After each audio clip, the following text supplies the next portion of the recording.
Nandakumar sir, Senthilvel sir என்ன ஒரு குற்றச்சாட்டை வைக்கிறாருன்னா, மாற்றம் வந்துருச்சு, நாங்க தான் அந்த மாற்றம் அப்படின்னு சொல்லி தானே நீங்க வந்தீங்க, நீங்க என்ன வித்தியாசமா பண்ணிருக்கீங்க? கடிதம் எழுதுனதுக்கு திமுக அரசு மேல குற்றச்சாட்டுகள் எல்லாம் முன் வச்சீங்க, இப்ப நீங்களும் அதே கடிதத்தை தான் எழுதுறீங்க. கடந்த காலங்கள்ல பேச்சுவார்த்தை சந்திப்புகள் எல்லாமே நடந்துச்சு, தலைவர்கள் நடத்தினாங்க, ஆனா எந்த ஒரு சொல்யூஷனும் கிடைக்கல. அப்படிங்கும் போது மறுபடியும் நீங்க அதை பண்றீங்களே, இது எப்படி போகும்? அடுத்த கட்டம் என்னன்னு கேக்குறாரு. இப்போ செந்தில் சொன்ன பல வரலாற்று தகவல்களோட நான் ஒத்து போறேன். ஆனா சில முரண்பாடுகள் இருக்கு. அந்த முரண்பாடுகளையும் நான் சொல்லி, இப்ப அவர் சொன்னது 1971 ரெசல்யூஷன் பிரகாரம் தான் இந்த CWDT அமைச்சாங்கன்னு சொன்னாங்க. அது முற்றிலும் தவறானது. அவரே சொன்ன மாதிரி 1972லயே அந்த பெட்டிஷன் வாபஸ் வாங்கப்படுது. அடுத்தது 1983ல Kaveri delta farmers welfare association general secretary S Ranganathan அவர்கள் தான் சுப்ரீம் கோர்ட்ல 1983ல அவர் பெட்டிஷன் ஃபைல் பண்றாரு. அந்த பெட்டிஷன் மேல 1989ல சுப்ரீம் கோர்ட் ஒரு ஜட்ஜ்மெண்ட் கொடுத்து இதுக்கு ஒரு அட்ஜுடிகேஷன் பாடி ஃபார்ம் பண்ணணும் அப்படின்னு சுப்ரீம் கோர்ட் சொல்லி, அதுக்கப்புறம் 2வது தேதி ஜூன் மாசம் 1990ல இந்த CWDT ஃபார்ம் பண்றாங்க. அப்போ இது 1971 ரெசல்யூஷனாலதான் இந்த CWDT ஃபார்ம் பண்ணாங்க அப்படிங்கிறது முற்றிலும் தவறான தகவல். அடுத்தது இப்ப செந்தில் ஆரம்பத்திலே சொன்னாரு, நம்ம நதிநீர் பிரச்சனைங்கிறது இது மாநிலத்துக்கும் உண்டான பிரச்சனை, தமிழ்நாட்டுக்கும் கர்நாடகத்துக்கும் உண்டான பிரச்சனை அப்படின்னு சொல்லி ஆரம்பிச்சாரு. ஆனா முடிக்கும் போது ஜனநாயகன்ல கொண்டாந்து நிறுத்தினார். அப்போ அந்த முதல்ல சொன்ன தமிழ்நாடு வெர்சஸ் கர்நாடகா இப்ப ஜனநாயகன் வெர்சஸ் தமிழ்நாடுன்னு மாறிடுச்சா அப்படிங்கிற ஒரு கேள்வியை நம்ம எழுப்ப வேண்டிய கட்டாயத்துக்கு வருது. இப்போ விஜய் அவர்கள் இப்ப அவர் லெட்டர் எழுதுறாரு. அன்புமணி ராமதாஸ் ராஜ்யசபால ஒரு கொஸ்டின் கேட்கிறாரு, என்ன ஸ்டேட்டஸ்ல டிபிஆர் இருக்குது, அதோட லோயர் ரைப்பேரியன் ஸ்டேட் அந்த 4 ஸ்டேட்டுக்கிட்டையும் கர்நாடகா கவர்மெண்ட் கன்சென்ட் வாங்கிடுச்சா அப்படின்னு கேட்கறாங்க. அது அன்ஸ்டார்ட் கொஸ்டின். அன்ஸ்டார்ட் கொஸ்டின் போது ஓரலா ஆன்சர் சொல்ல மாட்டாங்க, ரிட்டன் ஆன்சர் கொடுப்பாங்க.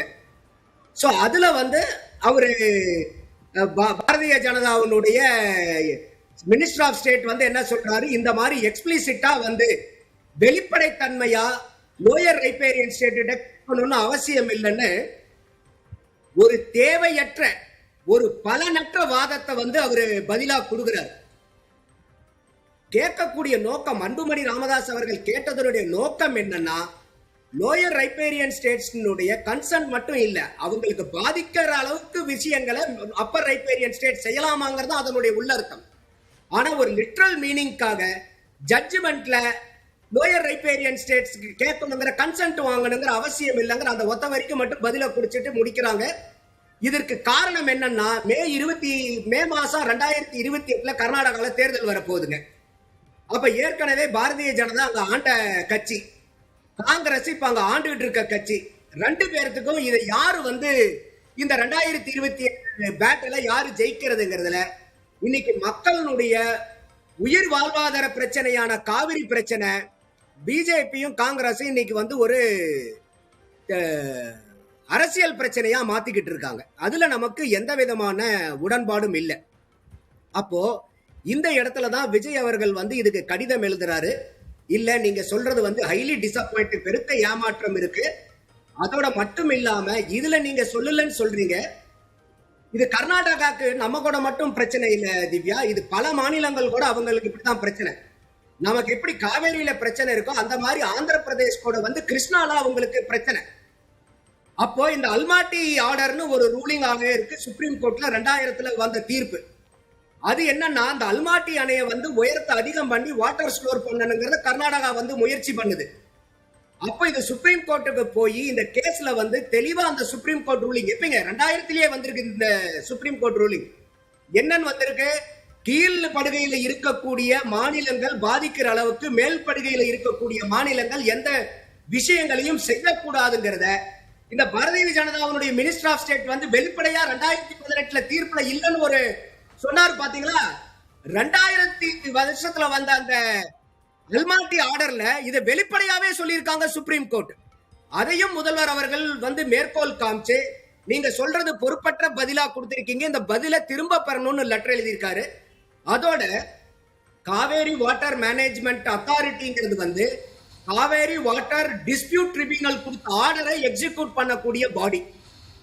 அந்த பாடிக்கு டெக்னிக்கலா யாரு வந்து இன்புட்ஸ், அணைகள் எல்லாம் எவ்வளவு இருக்கு, தண்ணி எவ்வளவு இருக்குது, வெதர் எப்படி இருக்குது, மழைப்பொழிவு எப்படி இருக்குது, கடந்த கால மழைப்பொழிவு எவ்வளவு, வருங்கால மழைப்பொழிவு எவ்வளவு இருக்க போகுது, இதெல்லாம் பண்ணி சொல்றதுக்கு வந்து பாத்தீங்கன்னாக்கா இந்த டெக்னிக்கல்ஸ் எல்லாமே CWRCன்னு இருக்கு, காவேரி வாட்டர் ரெகுலேஷன் கமிஷன் ஒன்னு இருக்கு.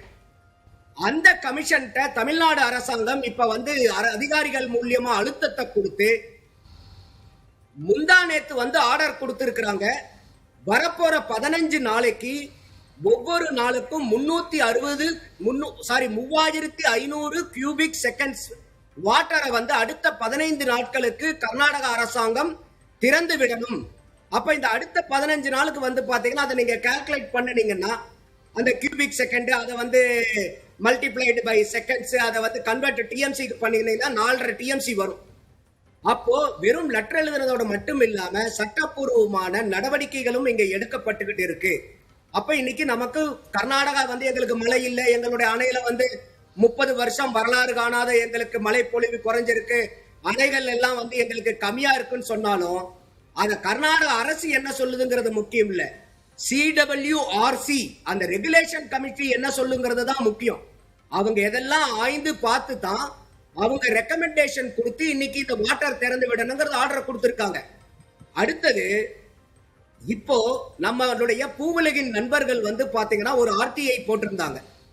டிபிஆர்ல வந்து இப்ப இந்த மேகதாது டிபிஆர் என்ன இருக்குங்க போது அவங்க ஏப்ரல் மாசம் வந்து அந்த ஃபைல் பண்றாங்க. இப்ப போன ஜூலை மாசமே ஜூன் 28ஆம் தேதி வந்து அதுக்கு RTIக்கு வந்து அவங்க சொல்லியிருக்காங்க. அந்த ஜூன் 28வது தேதியே இந்த டிபிஆர் 26வது வருஷம் சப்மிட் பண்ண டிபிஆர் CWMA வந்து ரிஜெக்ட் பண்ணி திருப்பி அனுப்பிச்சிருக்கு கர்நாடகாக்கு.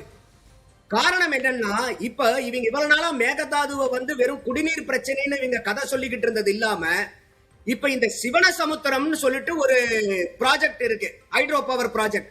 அது வந்து ஒரு எக்ஸிஸ்டிங் ப்ராஜெக்ட். அதனுடைய இப்ப எக்ஸிஸ்டிங் கெப்பாசிட்டி வந்து பாத்தீங்கன்னாக்கா 42 மெகாவாட். இந்த 42 மெகாவாட் ப்ராஜெக்டை 300 மெகாவாட் ப்ராஜெக்டா இன்க்ரீஸ் பண்ணணும்னு சொல்லிட்டு இத வந்து ஒரு அடிஷனல் சரத்தா வந்து இன்க்ளூட் பண்ணணும்னு கர்நாடக அரசாங்கம் போன ஏப்ரல்ல கொடுத்திருந்தாங்க. இப்போ இது வந்து நீங்க கேட்டது, நீங்க முதல்ல டிபிஆர்னு நீங்க ஃபண்டமெண்டலா கேட்டதே குடிநீருக்காக. அப்ப இது முற்றிலும் முதுகுருமாக நீங்க வேற ஒரு ப்ராஜெக்ட் இதெல்லாம் வந்து கொண்டாந்து சேர்த்துக்கிட்டு இருக்கீங்க. இதெல்லாம் வந்து CWMA ஒப்புதலுக்கு, CWDT ஆணைக்கு உகந்ததல்ல, சுப்ரீம் கோர்ட் ஆணைக்கு உகந்ததல்லன்னு இதே CWC வந்து ரிஜெக்ட் பண்ணி அனுப்பிச்சிருக்காங்க.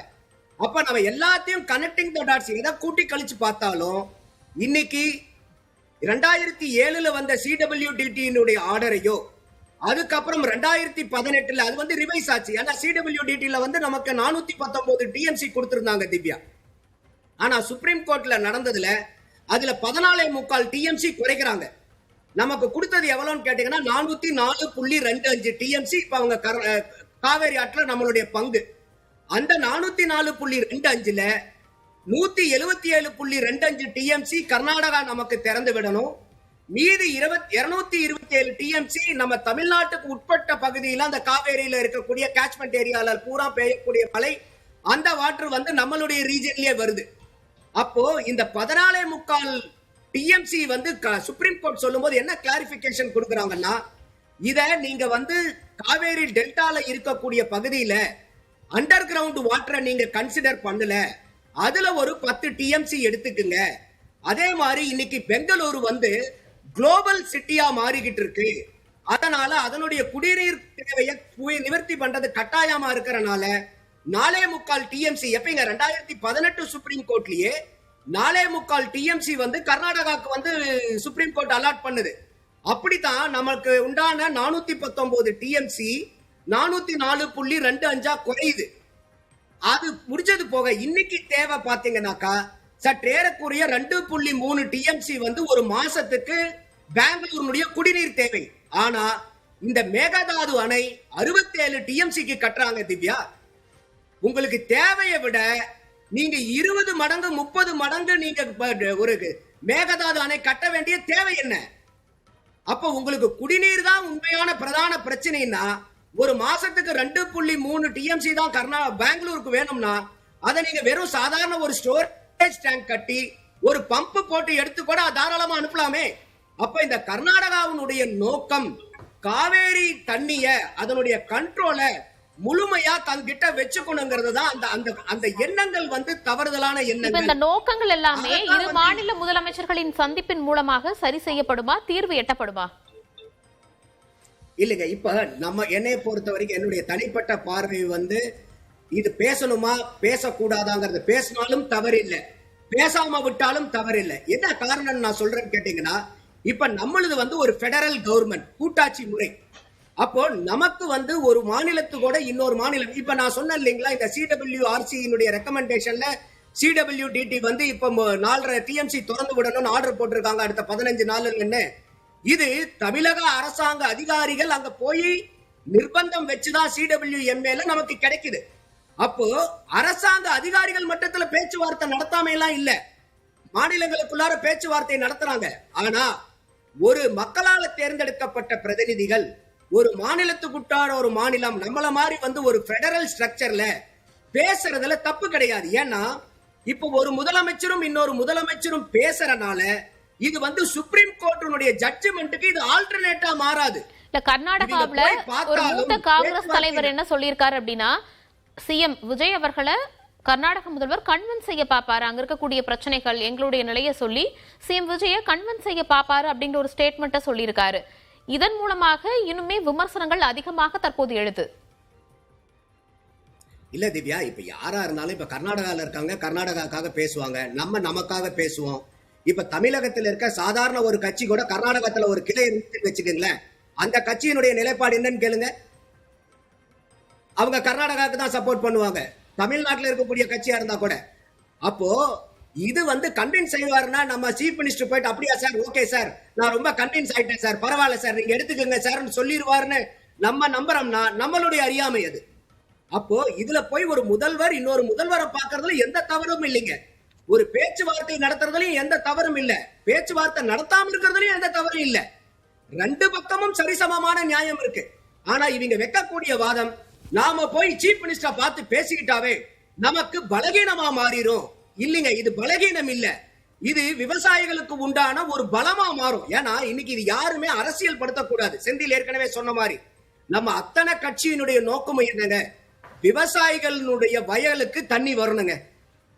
அதே மாதிரி இன்னைக்கு சற்று ஏறக்கூடிய 20 மாவட்டங்களுக்கு காவேரி நதிக்கு தான் நமக்கு குடிதண்ணீரும் கூட.